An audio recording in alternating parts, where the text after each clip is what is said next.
आप सभी के अंदर विराजमान मेरे परम पिता परमात्मा को मेरा कोटि कोटि नमन। हमारा सतगुरु सुखराम जी महाराज के ग्रंथ में सतगुरु सता का अंग आज शुरू हुआ है। सतगुरु सता किसे कहते हैं?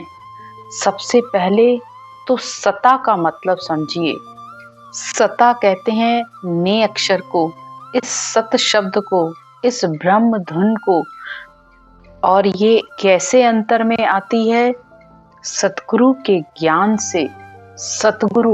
सतगुरु भी वो जो शिष्य को वो ज्ञान दे जिसे धारण करके वो खुद परब्रह्म में मिला है।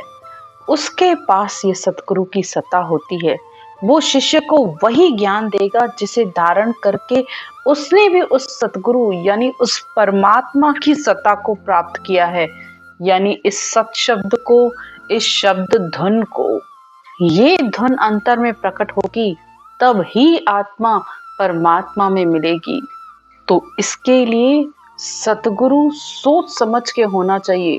शरीर के गुरु में और आत्मा के गुरु में बहुत अंतर होता है।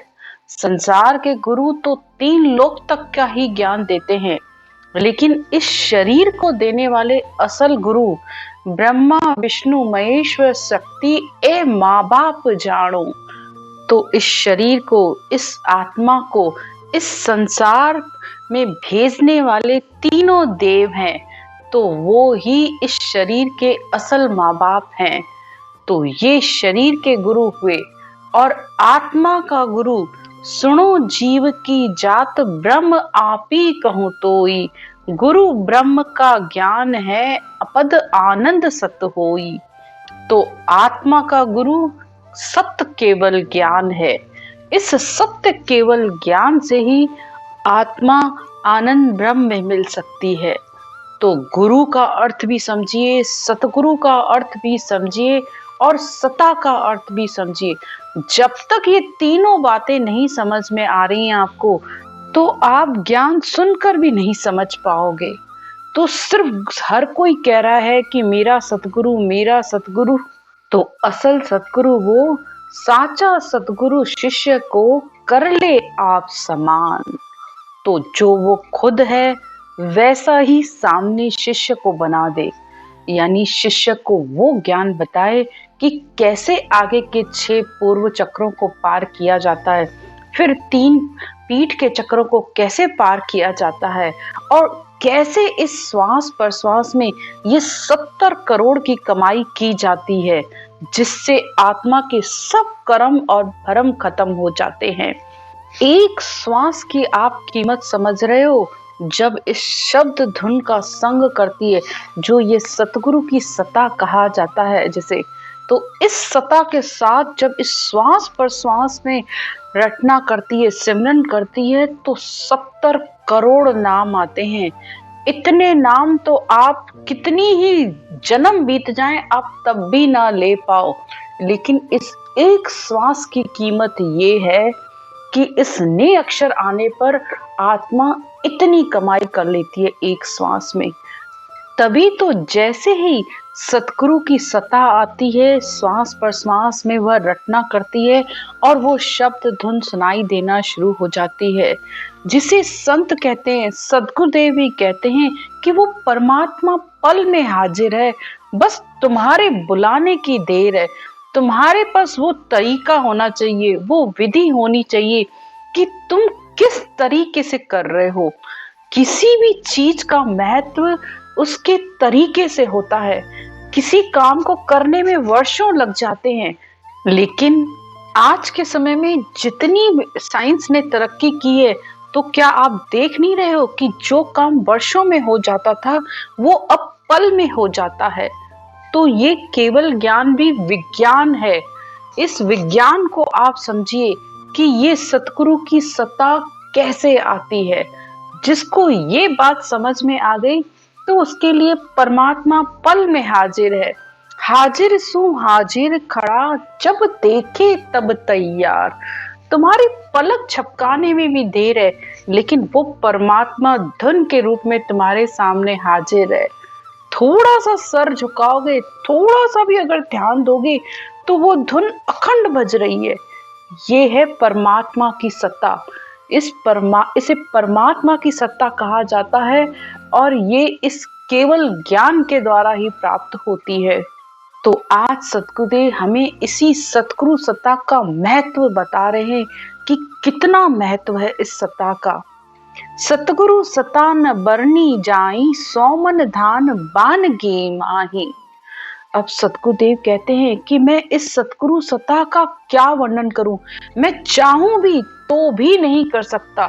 बस इतना तुम्हें बता सकता हूं, जैसे कहीं पर 100 मन अनाज रखा हो और अगर आपको खरीदना हो तो आप उस अनाज की परख कैसे करोगे? एक मुट्ठी लोगे और उस एक मुट्ठी से उस धान की आप परख करोगे।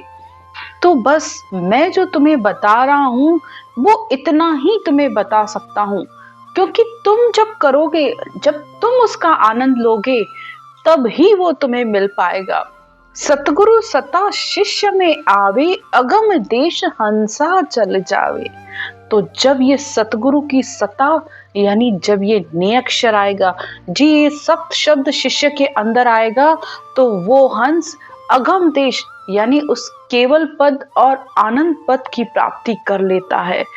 ये है सता का गुण, ये है इस सत शब्द का गुण। आगे सतगुरुदेव कहते हैं, चुगे चकोर चंद्र मुख जोवे, शीतल अग्नि किस विद होगे। शशि के अमृत बसे शरीरा, साचा गुरु चंद्रमणि हीरा।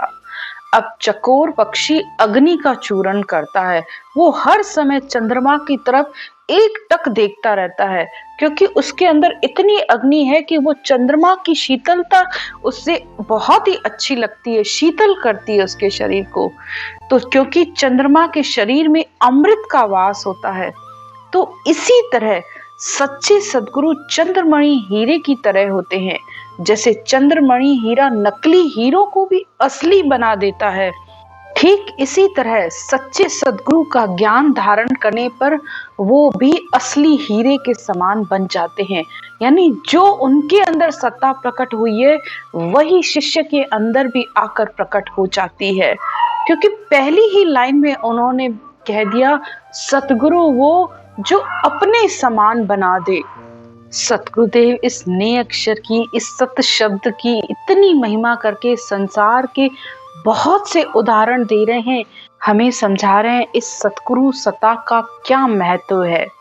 आप अमोलक और बनावे, दीपक राग दीप जग जावे। केवली भगवंतों का जो सत्य ज्ञान के दाता हैं, वो परमात्मा की तरफ से उनको औदा मिला है, वो मोक्ष की प्राप्ति कराने वाले हैं। जैसे दीपक राग गाने से दीपक जल जाता है, इसी तरह यूं शिष्य कोई करनी का हीणा, आप समान करे प्रवीणा। इसी तरह जो आत्मा भक्ति धारण करती है तो उस आत्मा को परम पद की प्राप्ति निश्चित तौर पर हो जाती है।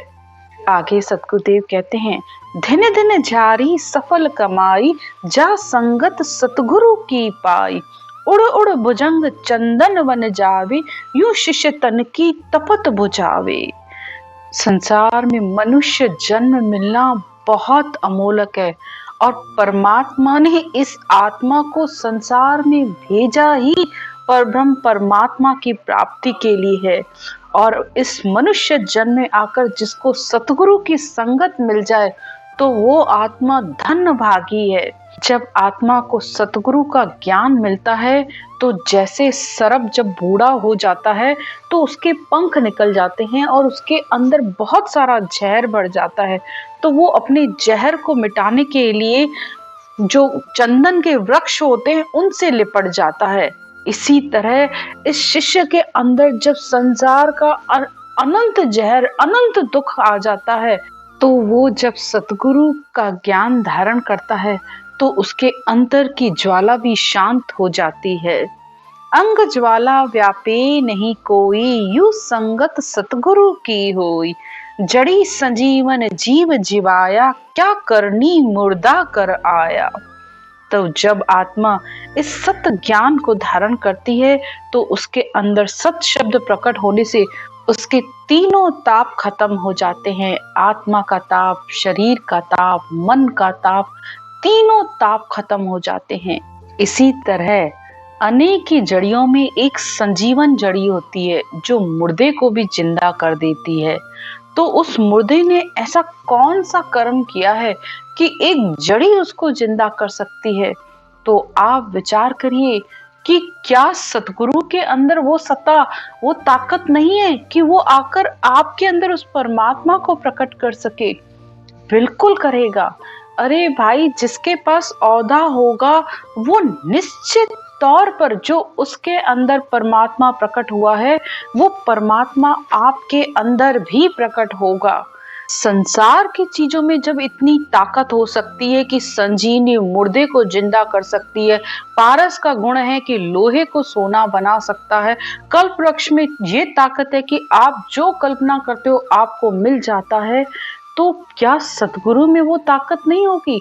लेकिन सतगुरु भी वो जिसके अंदर वो सत्य हो, सतगुरु का ही उसे जाता है जिसके अंदर ये सत्य, सत्य यानी वो परमात्मा, वो शब्द धुन, ब्रह्म धुन जिसके अंदर होगी वो ही सतगुरु कहलाता है। वो सतगुरु ही आत्मा को परम मोक्ष की प्राप्ति करा सकता है। आगे सतगुरुदेव कहते हैं, अमर करे अमीरस पावे, यूं सतगुरु की सता कहावे, पारस का सुन पराक्रम बाई, लो परस कंचन होई जाई।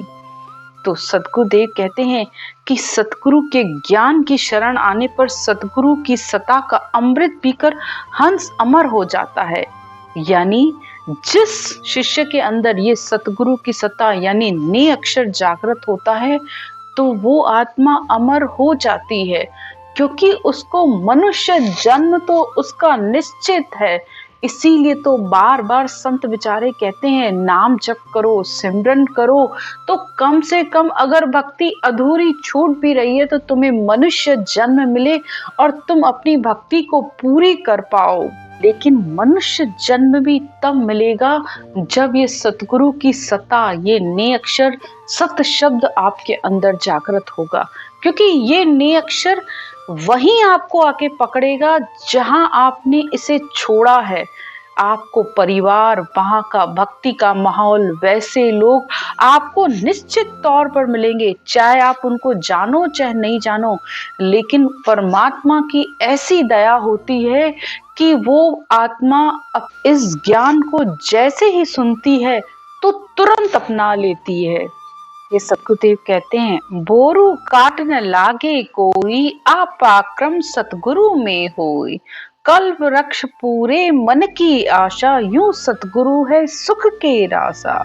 तो सतगुरु के पास अनंत सुखों का भंडार है। जब एक पारस में ये गुण है कि वो लोहे को सोना बना देता है, कल्प वृक्ष में ताकत है कि वो मन की सारी आशाएं पूरी कर देता है, तो सतगुरु की सत्ता में वो ताकत है, वो पराक्रम है कि वो आत्मा के जन्म मरण को मिटा देता है। तो सतगुरु के ज्ञान को, सतगुरु की सत्ता को कोटि कोटि नमन। इससे आगे की चर्चा कल करेंगे। राम राम।